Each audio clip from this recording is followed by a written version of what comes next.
प्यारे छात्रों, आज मैं आपको पिछले दिनों नदी के भाग के बारे में बता रहा था। द्वितीय सेमेस्टर में नदी का पहला भाग या ऊपरी भाग के विषय में बताया था आपको। आज मैं उसके मध्य भाग के विषय में आपको बताऊंगा कि मध्य भाग कहाँ से शुरू होता। प्राकृतिक शक्तियाँ बता रहा था।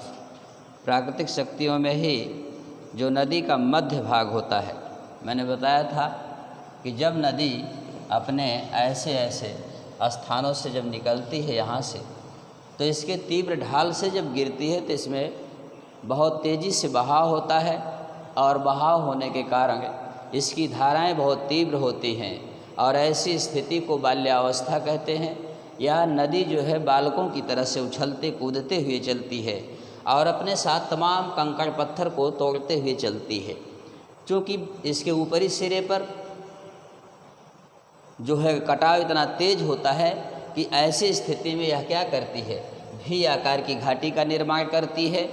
लेकिन जब मध्य भाग की बात आती है कि नदी का मध्य भाग कौन सा होता है, तो मध्य भाग अब यहीं से शुरू होता है कि जब नदी ऐसे शुरू होती है, ऐसे चलती है।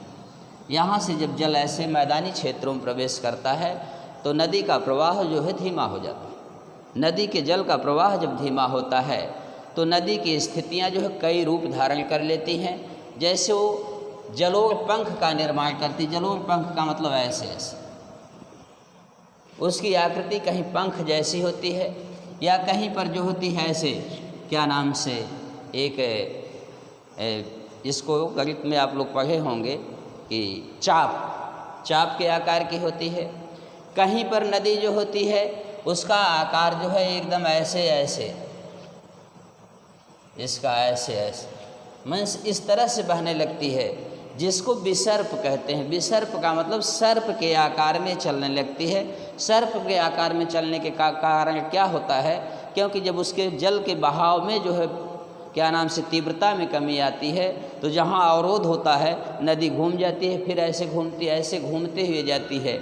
इसीलिए आप देख लो कि जब आप हरिद्वार के बाद गंगा को देखोगे तो हरिद्वार के बाद आपको टेढ़े मेढ़े रास्तों से होते हुए जाती हुई दिखती है। आज आप देख लो, कानपुर से होते हुए, इलाहाबाद से होते हुए, वाराणसी मिर्ज़ापुर होते हुए, पटना गया होते हुए, कैसे क्या एक सीध में जा रही है। ये मैदानी क्षेत्र है, इसमें इसका आकार क्या हो जा रहा है, विसर्प के आकार का हो जा रहा है। इसके अलावा एक स्थिति और बनती है, गोखुर झील। गोखुर झील, ये गोखुर झील क्या होती है? गोखुर झील का मतलब कि जब नदी सपोज करो ऐसे चलती है मैदानी भागों में, तो कहीं पर अवरोध उत्पन्न होता तो ऐसी स्थिति बनती है, फिर ऐसे अपने सीधे धारा में बहने लगती है। यह स्थिति जो बनती है ये गाय के खुर, गोखुर का मतलब ही होता है कि गाय के खुर के समान यही जो स्थिति होती है, यही क्या कहलाती है, गोखुर कहलाती है। गोखुर चूँकि कभी कभी इस बहते हुए आती है तो यहाँ पर अवरोध हो जाता है तो सीधे घूम जाती है ऐसे, फिर यहाँ से होते हुए ऐसे, फिर अपनी मेन धारा में मिल जाती है। इसलिए यह वाला स्थान जो होता है क्या होता है, यहाँ पर इसी को हम गोखुर झील कहते हैं। इसके अलावा तटबंध बांध क्या होते हैं या बाढ़ का मैदान क्या होता है, इसको आप देख लो। जब नदी मैदानी भागों में प्रवेश कर जाती है तो वहाँ पे तटबंध बांध का मतलब किनारे के जो बांध होते हैं। जैसे सपोज करो कि नदी ऐसे जा रही है, ये दोनों किनारे इसके क्या हैं, तटबंध बांध हैं। तटबंध बांध यही जब इसमें बहाव क्या नाम से पानी ज़्यादा होता है या जल की मात्रा अधिक होती है तो इस तटबंधों को क्रॉस करके बहने लगती है। और इस तरफ जो मैदानी क्षेत्र होते हैं, इन दोनों तरफ बाढ़ की स्थिति आ जाती है। और जब बाढ़ की स्थिति आ जाती है तो नदी अपने साथ तमाम जो है मिट्टी, खनिज पदार्थ इत्यादि ले करके आती है और इन मैदानी क्षेत्रों में क्या करती है, और उस अपने द्वारा जलोढ़ मिट्टी, जिसको जल के साथ लोढ़ते हुए जो मिट्टी आती है उसको लाती है और इसमें फैला देती है। पुनः जब बाढ़ वापस होती है तो नदी अपनी धारा में हो जाती है और ये सारी मिट्टी इसी क्षेत्र में क्या होती है, जमा हो जाती है। मीन्स बांध के किनारे वाले क्षेत्रों में जब नदी बाढ़ का रूप धारण करके और मैदानी भागों में फैल जाती है तो इसको तटबंध का, बाढ़ का मैदान कहते हैं। आज हमारा जो ये मैदान आप देख रहे हो, पंजाब से लेकर के, उत्तर प्रदेश से लेकर के, हरियाणा से लेकर बिहार बंगाल तक का जो एक विशाल मैदान आप देख रहे हो, इस तटबंधों के कारण से ही, नदी द्वारा लाई गई मिट्टी के कारण से बना है, इसलिए इसको तटबंध का मैदान कहते हैं। इसी तरह से नदी का एक तीसरा पार्ट आता है, तो मध्य भाग हो गया, जिसको हमने निचला भाग आपको बताया था। ये निचला भाग क्या होता है? निचला भाग, ये निचला भाग जो होता है, नदी जब बहते बहते एकदम समुद्र या किसी खाड़ी के किनारे पर पहुंचती है, तो उसकी धाराएं जो है कई क्षेत्रों में बहने लगती है। ऐसे कई क्षेत्रों में उसकी धाराएं बहने लगती है, और जब इन क्षेत्रों में धाराएं इसकी बहने लगती, कई शाखाओं में बट जाती। चूँकि जब यहाँ पर समुद्र के किनारे या झील के पास पहुँचती है, तो ऐसे हालात में इसके पानी का बहाव इतना मंद हो जाता है कि यह तीव्र गति से जो है बह नहीं पाती, और इसकी धाराएं क्या होती, कई शाखाओं में बट जाती है। जब कई शाखाओं में बट जाती है, तो इसके द्वारा जो मिट्टी, जो अवसाद लाए जाते हैं, उन सब का क्या करती है, उन सब को यहीं पर जो इकट्ठा करने लगती है, और इसमें त्रिभुज के आकार की ऐसे आकृतियाँ बनने लगती है, क्या नाम से, और इन्हीं को हम क्या कहते हैं, डेल्टा कहते हैं। डेल्टा कहते हैं। आपसे कभी पूछा जाए कि डेल्टा क्या होता है, तो आप उसका आंसर में लिखेंगे कि जब नदी अपने सबसे निचले स्थान पर पहुंचती है, तो उसकी धाराएं क्या हो जाती हैं, मंद पड़ जाती हैं, और या समुद्र में विलीन होती है किसी झील में, तो जब उसकी धाराएं मंद पड़ जाती हैं, तो वह कई शाखाओं में बट जाती है, और उसके द्वारा लाई गई जो मिट्टियाँ होती हैं, वह उसी शाखाओं में जो है त्रिभुज के आकृति के जो है जमा होने लगती हैं, और वही जमा होने वाले क्षेत्र क्या कहलाते हैं, डेल्टा कहलाते हैं। इसीलिए आपने सुंदरबन का डेल्टा का नाम सुना होगा, उदाहरण के रूप में नील नदी का डेल्टा, गंगा ब्रह्मपुत्र का डेल्टा और मिसिसिपी का डेल्टा, ये संसार में प्रसिद्ध हैं। डेल्टा को आपसे अक्सर पूछ दिया जाता है डेल्टा क्या है, तो ये बात हमेशा ध्यान में रखना कि जब नदी अपने मुहाने पर पहुंच जाती है, समुद्र के किनारे पर, तो वहाँ पर उसका बहाव क्या हो जाता है, कम हो जाता है, और जब कम हो जाता है तो उसके द्वारा लाए हुए अवसाद, निक्षेपण की जितनी भी स्थितियाँ होती हैं, वो सब जमा होने लगती हैं, और उसमें जो है नदी कई शाखाओं में बंट जाती है। उससे एक आकृति का निर्माण होता है, त्रिभुज की आकृति का, जिसको हम क्या कहते हैं, डेल्टा कहते हैं। ऐसे ही ज्वारनदमुख या एस्चुअरी, ये ज्वारनदमुख क्या होते हैं, इसको भी पूछा जा सकता है आपसे। जैसे ज्वारनदमुख, ये ज्वारनदमुख क्या होते हैं? ज्वारनदमुख का मतलब होता है कि जब नदी, कुछ नदियां जो होती हैं डेल्टा का निर्माण नहीं करती, भी क्वेश्चन पूछे जा सकते हैं आपसे। जैसे क्या नाम से, नर्मदा और ताप्ती, दो नदियां, सारी नदियां तो बंगाल की खाड़ी में गिरती हैं, लेकिन आपने पढ़ा होगा कि दो नदियां जो होती हैं वो कहाँ पर गिरती हैं, पश्चिम दिशा में बहती हैं, अरब सागर में गिरती हैं। चूँकि खाड़ी का जल का बहाव धीमा होता है, लेकिन समुद्र के जल का बहाव, सागर में लहरें आती हैं, ज्वार और भाटा आता है।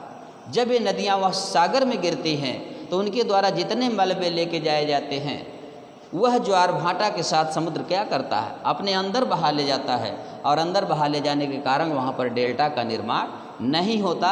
इसलिए आप इसको विशेष रूप से ध्यान रखिएगा। हो सकता है पूछते कि वो कौन सी नदियाँ हैं जो पश्चिम की दिशा में बहती हैं, या ये पूछा जा सकता है कि वे कौन सी नदियां हैं जो डेल्टा का निर्माण नहीं करती। तो डेल्टा का निर्माण नर्मदा और ताप्ती दो नदियां हैं जो उसका निर्माण नहीं करती हैं। इसलिए ध्यान रखिएगा, क्यों नहीं करती, क्योंकि ये सागर में गिरती हैं, और सागर में ज्वार और भाटा आते हैं, समुद्र की लहरें उनके मलबे को क्या करती हैं, खींच करके अंदर लेके चली जाती हैं, और वहाँ पर डेल्टा का निर्माण नहीं होता। इसको भी ध्यान रखना। परिवहन का कार्य का मतलब कि नदी अपने साथ तमाम मलबे इत्यादि को क्या करती है, लेके आती है। आज देखो सोनभद्र में, बिहार की नदियों में जो आपके मोरंग आते हैं, लाखों ट्रक मोरंग हर साल निकाले जाते हैं, लेकिन जैसे बरसात आता है फिर उतना ही आकर के भर जाता है। ये क्या है, ये परिवहन का ही कार्य कर रहे हैं कि तमाम मोरंग ला करके फिर वहाँ पर बालू जो है जमा कर देती है। ऐसे ही ये तो नदी के कार्य थे। अब आपको पवन के कार्य बताए जाएंगे। पवन से के द्वारा कैसे अपर्दन होते हैं, क्या होता है, तो नदियों द्वारा अपर्दन और निक्षेपण की बातें थी। पवन पवन। पवन कहते किसको हैं? जब हवा चलती है, चलती हुई हवा को क्या कहा जाता है? पवन कहा जाता है।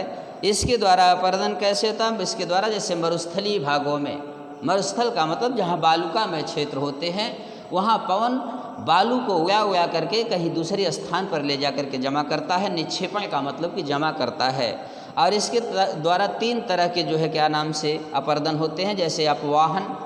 अपवाहन का मतलब होता है जब चट्टाने के कण उड़ करके पवन उड़ा करके ले जाती है, जब हवा जो है उसको क्या करती है, उड़ा कर ले जाती है, तो इसको अपवाहन कहते हैं। सन्निघर्षण, जब वो कण आपस में टकरा टकरा करके टूटते हैं तो इनको क्या कहते हैं? सन्निघर्षण कहते हैं। अपघर्षण, जब रेत के कणों का युक्त पवन द्वारा चट्टानों को रगड़ रगड़ करके खींचने की क्रिया को क्या कहते हैं? अपघर्षण कहते हैं। तीनों चीज़ें आप दिमाग में रखिएगा। छत्रक शिला एक चीज़ दिखाई गई है आपको। छत्रक शिला ऊपर देखिए, ऐसी आकृति बनी हुई है, ऐसी आकृति बनी हुई है। और नीचे आप देख रहे होंगे कि फिर आकर के क्या हो जा रहा है? पतला हो जा रहा है। मीन्स बीच में मोटा है और नीचे आकर के पतला हो जा रहा है। इससे क्या होता है कि जब पवनें चलती हैं तो यहाँ के नीचे वाले भाग के बालू को क्या करती हैं? उड़ा ले जाती हैं, यहाँ से काट देती हैं, बीच में पत्थर की मोटी सी आकृति बनती है। इसी को, ऐसी चीज़ें मरुस्थलीय क्षेत्रों में बनती है, जैसे राजस्थान वगैरह में, तो इसी को हम क्या कहते हैं? छत्रक शिला कहते हैं। ऐसे ही जीवजैन जो मरुस्थलीय क्षेत्रों में भी बनते हैं, चूँकि शैलों को तोड़ करके पवनों द्वारा जो है उसको उड़ा उड़ा करके ले जाती हैं। ऐसे ही निक्षेपण द्वारा, निक्षेपण क्या होता है? निक्षेपण, इसको भी जाने। निक्षेपण,